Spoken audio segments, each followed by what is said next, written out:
আমি একজন ভালো মনের মানুষ চাচ্ছি, যে আমাকে বুঝবে, আমার মনটাকে বুঝবে, আমার পাশে থাকবে সব সময়, কখন আমার হাতটি ছেড়ে দিবে না। এমন কেউ কি আছেন যে সারা জীবনের জন্য আমার হাতটি ধরে রাখবেন? তো আসলে আমি হচ্ছি একজন সাধারণ গরিব মেয়ে। আমার বাবার তেমন অর্থ সম্পদ নাই। আমার বাবা মানুষের বাড়িতে কাজ করে, যখন যা পা সেটাই করে।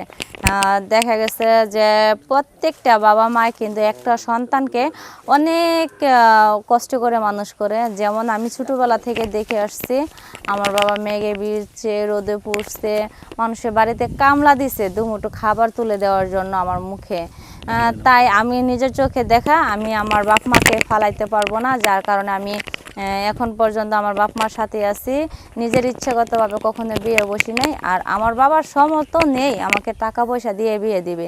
তাই আমি নিজে আসছি।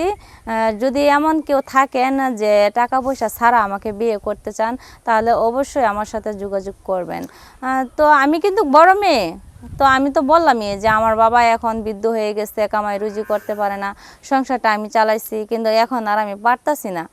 এমন যদি কেউ থাকেন দয়াবান ব্যক্তি, যে আমার মার দায়িত্ব, বাবার দায়িত্ব, আমার দায়িত্ব নিতে চান, তাহলে অবশ্যই জানাবেন।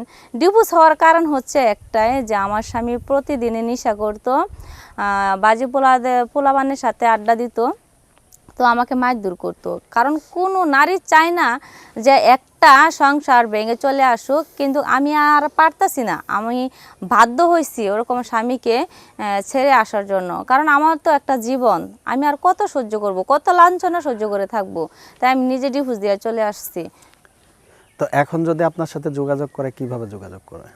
তো আমার সাথে যদি যোগাযোগ করতে চায়, দর্শক ভাইদের মধ্যে যদি এমন কোনো দয়ালু ব্যক্তি থাকে যে সব কিছু জানার পরও আমাকে পছন্দ করে, বা ভালো লাগছে, বা বিয়ে করতে চায়, তাহলে একদম সহজ। প্রথমেই মনে করেন এই ভিডিওটা সম্পূর্ণভাবে দেখতে হবে।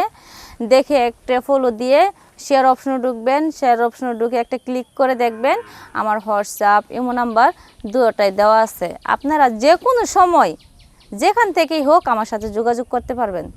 আচ্ছা, আপনার দেশের বাড়ি কোথায়? আমার দেশের বাড়ি হচ্ছে ভৈরব। ভৈরব। কয় ভাই বোন আপনারা? আমরা 3 ভাই বোন। 3 ভাই বোন। আপনি পড়াশোনা কত দূর করছেন? আমি 8 পর্যন্ত লেখাপড়া করছি। আসলে আমি বেশি লেখাপড়া করতে পারি নাই, আমার বাবার আর্থিক অবস্থা ভালো না, তাই। আচ্ছা, তো এখন আপনি চাচ্ছেন কি? আমি এখন চাচ্ছি যে যেহেতু আমার বাবা সংসার চালাতে পারে না, তাই আর আমি বাবার কাঁধে বোঝা হয়ে থাকতে চাই না। আমি এখন বিয়ে করে সংসার করতে চাইতেছি। আচ্ছা, এর আগে কি কখনো প্রতিবেদন আসছেন? হ্যাঁ, আমি প্রতিবেদনে ঠিকই আসছি, কিন্তু আমি কারো সন্ধান এখনো পাই নাই। তো সবাই বলে যে আমি মিথ্যা কথা বলে আমি নাম্বার দিই নাই। তো আসলে আমি নাম্বার ঠিকই দিছি, কিন্তু আপনারা জায়গা মতো পৌঁছাইতে পারেন নাই। আর পৌঁছাবেন কি করে? আপনারা যদি এই পেজটিকে ফলো করতেন, তাহলে অবশ্যই আমার নাম্বার পাইতেন। আচ্ছা, আমরা বিদায় নেওয়ার পূর্বে দর্শকদের উদ্দেশ্যে কিছু বলার আছে? দর্শকের উদ্দেশ্যে একটা কথাই বলা আছে, যে আমি এখন বিয়ে করতে চাই, সংসার করতে চাই। আপনাদের মাঝে এমন কেউ কেউ আছেন যে আমাকে পছন্দ করেন বা বিয়ে করতে চান? আর যারা যারা বলছেন যে আমি নাম্বার দেই নাই, তারা অবশ্যই এই পেজটিকে ফলো করবেন। শেয়ার অপশনে আমার নাম্বার দেওয়া আছে, চাইলে আমার সাথে যোগাযোগ করতে পারবেন।